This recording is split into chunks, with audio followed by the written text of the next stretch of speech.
Hello scientists, we're out in the beautiful blue sky today to learn about the Unit 9 Electric Motor Lab. Let's give it a run. Here's the lab sheet you should have, and you should read the lab sheet, of course, before you're going to do the lab.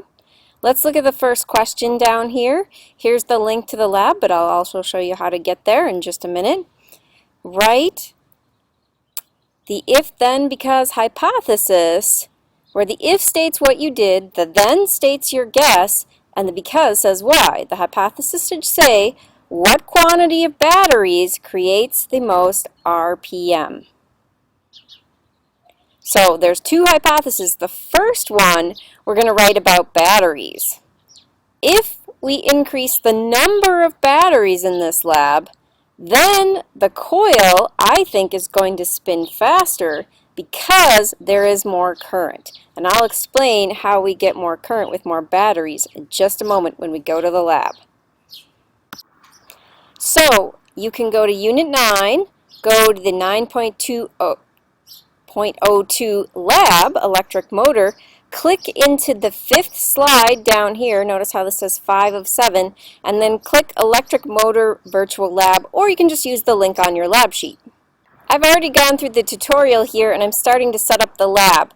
I've grabbed one battery right here and put it in the holder. I've grabbed a wire and put it over here. Now I'm going to grab this clip and clip it in.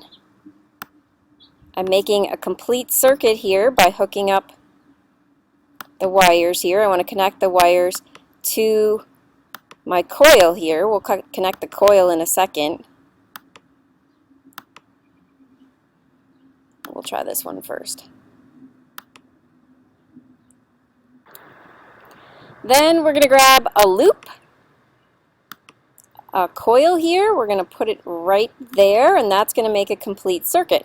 But in order to make a motor, we have to have a magnet. So we're going to drop that magnet right in the center.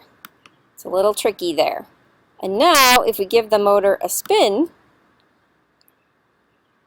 there we go. We have 147 RPM. So let's go to our lab sheet and figure out how to write down the second hypothesis and the lab sheet, and the RPM. Notice that there are different kinds of coils here, one with 9 loops, one with 12 loops, and one with 15. So we're going to write a hypothesis about the number of loops as well. But we're also going to write down this number. So remember this number. So here is the number of coils and the rotational speed, and I put it down right there. So you can see how we're going to work with different numbers of batteries and different numbers of coils. Our first trial here we already did.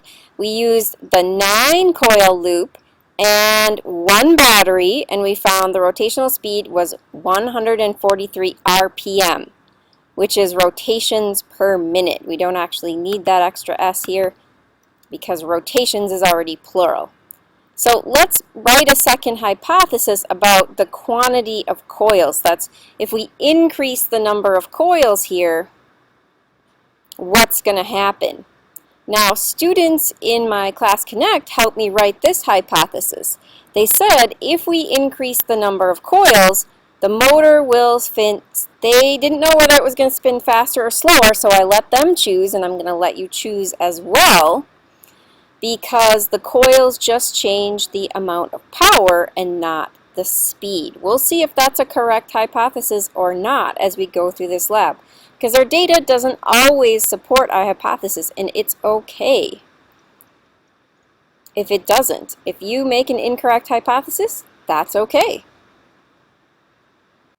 So let's see what happens when we take a coil with 12 loops and put it in there with 1 battery. This is 12 loops and 1 battery. Let's get it spinning.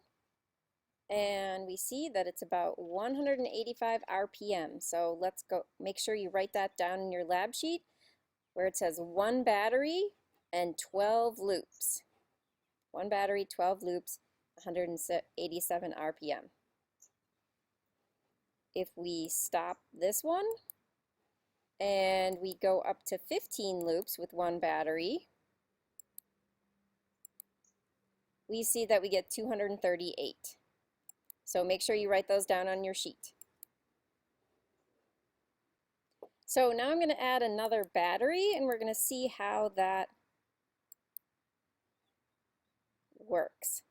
I have the batteries connected end to end here, and that's going to add more current to the system.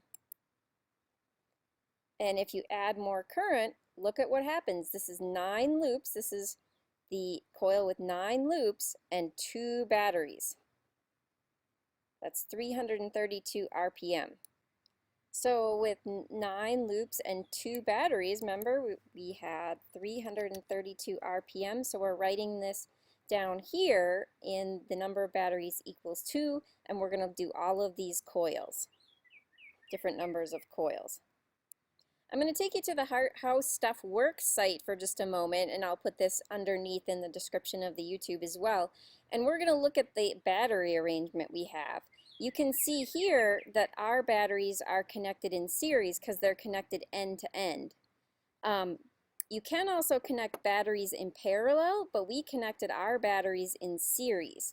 And if you connect batteries in parallel, they'll produce the voltage of one cell, but the current they supply will be 4 times, or in our case twice, because we're using 2 batteries right now. If you connect it in parallel, you increase the voltage. So right now we have our batteries connected in series, and it's increasing the current. Batteries connected in series will increase the current. Again, this is the How Stuff Works site. Check that out. So here's the virtual lab. We're still spinning around the 9 loops. Let's try 12. Remember, we've got 2 batteries now, and this is 12 loops. We're increasing the number of loops. And what happens? It increases the power, and so you get more RPM. 421. Right? Make sure you write that down under 2 batteries and 12 loops. Let's try 15 loops. If we have 15 loops and 2 batteries, that's 537. 537, 39, 540 once it really gets rolling. Make sure you write that down. Okay, now we're going to go to 3 batteries.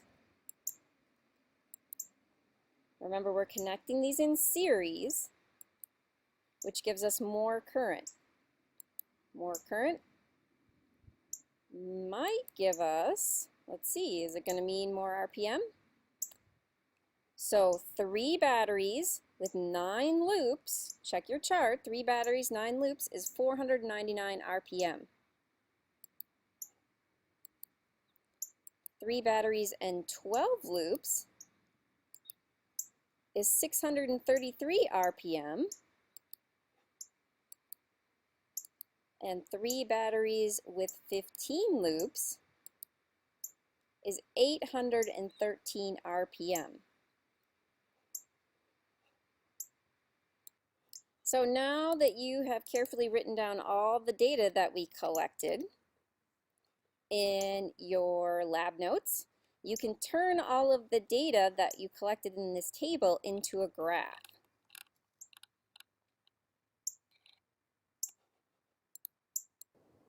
Okay, now we can label our graph, and so we're going to put number of loops on the bottom here, and so I'm going to count.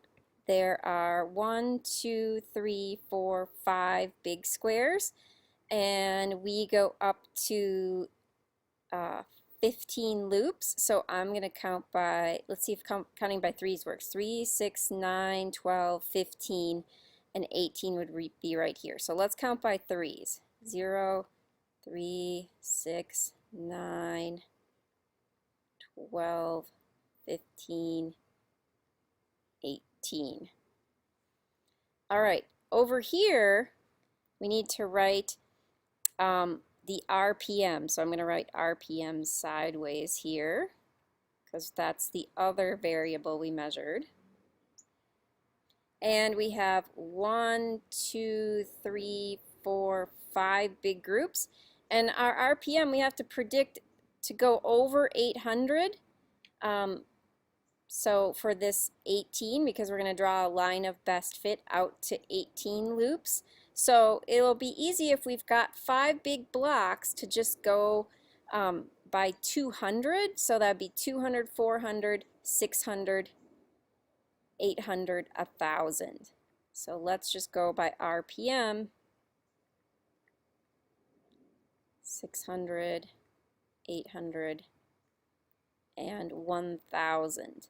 Now, since we've got 5 little blocks here, and we go up to 200, if we take 200 and we divide by 5, that equals 40. So every one of those little blocks like this equals 40 RPM. So when we start graphing our data, the first point on our data sheet, the first point was 9 and 143 RPM. So 9 loops, and I'm going to count by 40s, 40, 80, 120. This would be 120, this would be 160. So 140 is kind of right in the middle. And I'm going to make a key here. My dots are going to be with 1 battery. You can probably fit the whole word battery on there. My triangles are going to be with 2 batteries. And my squares are going to be 3 batteries. So I'm going to have 3 separate sets of data here in 3 separate lines. I'm going to let you continue to plot the rest of the data for 1 battery, the rest of the dots, and I will choose a different color and I'll use a different shape as well. We know that 9 loops with 2 batteries was 332. So this is 200, 240, 280, here's 320. So I'm going to put a blue triangle right there. And you can plot the other 2 blue triangles for 12 and 15 loops as well. The last one I'm going to plot is for 3 batteries and 3 loops. I'll choose a different color here.